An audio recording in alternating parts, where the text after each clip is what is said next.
Hi hello welcome to Rafi theatre. நான் உங்க ரஃபி. இன்னைக்கு இந்த வீடியோல எதை பத்தி பார்க்க போறோம் அப்படின்னு பார்த்தா, இன்னாசி பாண்டியன் இயக்கத்துல எல்வின், ராகவா லாரன்ஸ், வைசாலிராஜ், சுனில், டிஸ்கோ சாண்டி இவங்க நடிப்புல வெளிவர போற படம் தான் புல்லட்.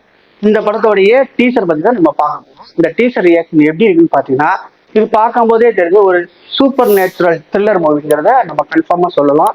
ஏன்னா ஒரு மாதிரியா பேய் பிசாசு மிஸ்டீரியஸா இருக்குது அப்படின்னு சொல்றாங்க. நம்ம ராகுல் லாரன்ஸ் வந்து போலீஸ் கட்டத்துல வராரு. அவர் கேமியா பண்ண போறாரா இல்ல படம் ஃபுல்லா வர போறாங்கிறத நம்ம பொறுத்து பார்ப்போம். கேமியோன்னு சொல்லிட்டு லால் சலாம் ரஜினி சார் பண்றது அந்த மாதிரி கூட வர்றதுக்கு நிறைய வாய்ப்பு இருக்குது. எக்ஸ்டெண்டட் கேமியோ பண்ணாலும் வாய்ப்பு இருக்குது. அதுக்கு சுனில் வழக்கம் போல அவர் போலீஸாக வர போறாருன்னு தெரிஞ்சு போச்சு.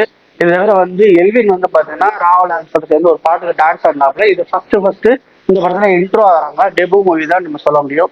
இந்த படத்தை வந்து டிஸ்கோ சாந்தி பார்த்தீங்கன்னா ரொம்ப இம்பார்ட்டன்டான ரோல், ஒரு பயங்கரமான ரோல் பண்றதா சொல்றாங்க. ரொம்ப காலத்துக்கு அப்புறம் வந்து பாத்தீங்கன்னா டிஸ்கோ சாந்தி என்ட்ரி ஆகிற ஒரு படம் தான் இந்த படம்.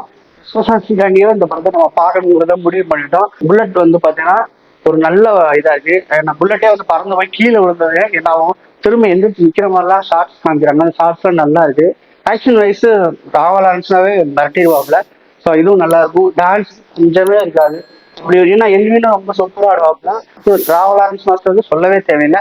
இவங்க ரெண்டு பேருமே சேர்ந்து இந்த படத்தை வந்து சூப்பர் ஹிட் ஆகும்னு சொல்லிட்டு ரொம்ப வந்து 12 வந்து இந்த படத்தை பண்ணியிருக்காங்க. டீசர் பார்க்கும்போதே எனக்கு வந்து ஓரளவு ஓகே அப்படின்னு.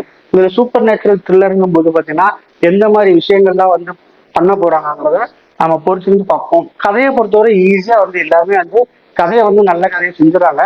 ஸ்கிரீன் பிளேல தான் என்ன பண்ணணுங்கிறத தடுமாற்றம் ஏற்படும். இந்த இன்னாசி பாண்டியன் சார் வந்து எந்த அளவுக்கு வந்து இது ஸ்கிரீன் பிளே பண்ணிருக்காங்கிறத பொறுத்திருந்து பார்ப்போம். ராகுல் லாரன்ஸ் மாஸ்டருடைய தலையீடு கண்டிப்பா இருக்கும்.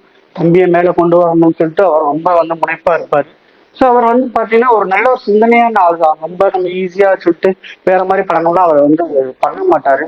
நல்ல படமா தான் சமுதாயத்துக்கு வந்து ஒழுக்கமான படம், ஒரு கமர்ஷியலா ஹிட்டான படம். ஒரு டேரக்டரோ ப்ரொடியூசருக்கு வந்து எந்த பாதகமே வராம தான் இந்த மாதிரி படம் பண்ணுவாரு. அதனால இந்த படம் பாத்தீங்கன்னா கண்டிப்பா சொன்னேன் பெரிய அளவில் பேசப்படுற படம். இந்த படம் வந்து பாத்தீங்கன்னா அபிஷியலா வந்து ரிலீஸ் டேட்டை வந்து ஒன்றும் தரல. ஸோ நம்ம பொறுத்திருந்து பார்க்கலாம். மீண்டும் வேற வீடியோ சொல்லிக்கிறேன். இதுவரை இந்த வீடியோ பிடிச்சிருந்துச்சுன்னா லைக் பண்ணுங்க, ஷேர் பண்ணுங்க, கமெண்ட் பண்ணுங்க. ரஃபி தியேட்டரை மறக்காம சப்ஸ்கிரைப் பண்ணிருங்க. பெல் பட்டனை கிளிக் பண்ணிருங்க.